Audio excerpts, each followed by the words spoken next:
புதுச்சேரி வந்த புசி ஆனந்த் மற்றும் ஆதவ் அர்ஜுனா ஆகியோர் முதுநிலை காவல் கண்காணிப்பாளரை பார்க்க முடியாததால் காத்திருந்த பின் திரும்பிச் சென்றனர். போலி மருந்து விவகாரத்தில் ஒட்டுமொத்த அரசு நிர்வாகம் செயலிழந்துள்ளதாக முன்னாள் முதல்வர் நாராயணசுவாமி குற்றம் சாட்டியுள்ளார். திண்டிவனம் அருகே உணவகத்தில் தவறவிட்ட 17 சவரன் தங்க நகைகள் உள்ள பையை நெடுஞ்சாலை ரோந்து போலீசார் மீட்டு உரியவரிடம் ஒப்படைத்தனர். தாவேக தலைவர் விஜயின் ரோட் ஷோவுக்கு அனுமதி மறுப்பது என்பது சரியே என்று புதுச்சேரி சட்டப்பேரவைத் தலைவர் செல்வம் கருத்து தெரிவித்துள்ளார்.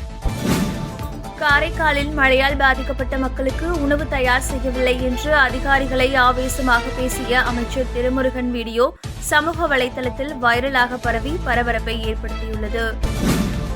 புதுச்சேரியில் பெரும் பிரச்சனையாக விளங்கி வரும் தெருநாய்களின் இனப்பெருக்கத்தை தடுப்பதற்காக புதுச்சேரி நகராட்சி சார்பில் நாய் கருத்தடை மையம் விரைவில் திறக்கப்பட உள்ளது.